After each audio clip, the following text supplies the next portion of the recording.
ఇబ్బంది పడుతున్న ప్రధానమైనది ఏంటంటే దారి విషయం, మార్గం అండి. ప్రయాణం చేసి వచ్చే మార్గం హైదరాబాదు, చెన్నై, బెంగళూరు నుంచి సాఫ్ట్వేర్ వాళ్ళు అవ్వచ్చు, దూరం నుంచి వైజాగ్, విజయనగరం, శ్రీకాకుళం నుంచి, వైఎస్ఆర్ నుంచి కూడా వచ్చే భక్తులు ఇబ్బంది పడుతున్నది ఎక్కడంటే ప్రయాణం తావు తెలియడని గూగుల్లో మల్లవరం అని కొట్టడం వల్ల ఎక్కడెక్కడ ఉన్న మల్లవరాలు చూపించి అక్కడికి వెళ్తున్నారు. ఆ రకమైన ఇబ్బంది లేకుండా అన్నవరము వచ్చిన తర్వాత మల్లవరం ఆలమెల్లి మల్లవరం అని కొడితే కాకినాడ జిల్లా పిఠాపురం నియోజకవర్గం, పిఠాపురం తాలూకా, కాకినాడ జిల్లా గొల్లప్రోలు మండలం అండి.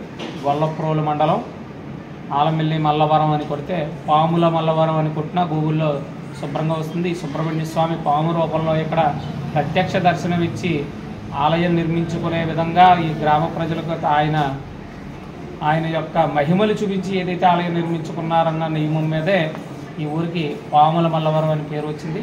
అందుకని భక్తులు ఏమైనా మంది ఇబ్బంది లేకుండా ఆ రకంగా ప్రయాణం చేసి వచ్చేలా వెసులుబాటు చూసుకోండి. దూర ప్రాంతాల నుంచి వచ్చేవారు ముందు రోజు సాయంత్రం వచ్చినట్టయితే రూములు ఉన్నాయి, రూమ్ తీసుకుని మర్నాడు పడుకుని పొద్దుటే వాళ్ళ వ్యవహారం, వాళ్ళ పూజా కార్యక్రమాలు చేసుకుని ప్రశాంతంగా వెళ్ళడానికి అవకాశం ఉంటుంది. ఉంటే ఆన్లైన్లో బుక్ చేసుకునే అవకాశం లేదండి, ఫోన్ చేసి బుక్ చేసుకునే అవకాశం కూడా లేదు. మామూలు రోజుల్లో నిత్యము అందుబాటులో ఉంటాయి, ఎందుకంటే కొంచెం అందుబాటులో ఉన్న రూములు ఉన్నాయి ఇక్కడ.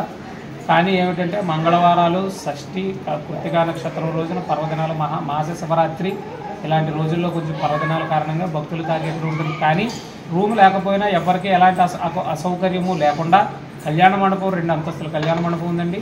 దాన్ని ఓపెన్ చేసి భక్తులకి నివాసార్థమై వాళ్ళకి విశ్రాంతి కోసం ఓపెన్ చేయడం జరుగుతుంది. చేపలు అవి కూడా అన్ని ఏర్పాట్లు ఉన్నాయి, ఇబ్బంది లేదు. తర్వాత సంతానం కోసం వచ్చేవారే కాకుండా వివాహం జరగాలని పూజ దోషాలు కానీ, కాలసర్ప దోషాలు కానీ, నాగ దోషాలు కానీ ఉన్నవారు కూడా ఇక్కడ పూజా కార్యక్రమాలు చేయించుకోవచ్చు.